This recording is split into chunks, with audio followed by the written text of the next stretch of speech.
In 1973, the U.S. Supreme Court legalized abortion nationwide. The decision is called Roe v. Wade, and those who defend it are known as robots. This is how they think. If abortion is illegal, what should the penalty be for a woman who has one? Laws prohibiting abortion target the abortionist, not the woman. This is evidenced by the fact that before Roe v. Wade, American women were not prosecuted for having illegal abortions. For two pragmatic legal reasons, that same approach should be adopted when abortion is again illegal.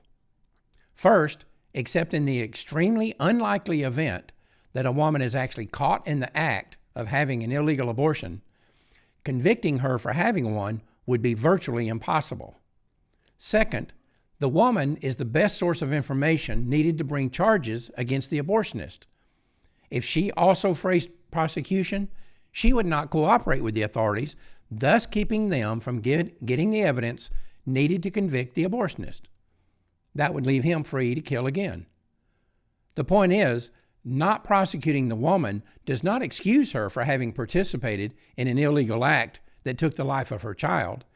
It simply recognizes that the public interest is best served by removing the abortionist from society, and that legal sanctions against the woman would reduce the chances of that happening.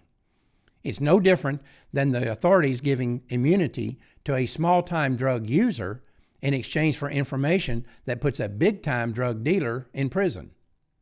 Remember, the goal of the pro-life movement is to protect the lives of the unborn.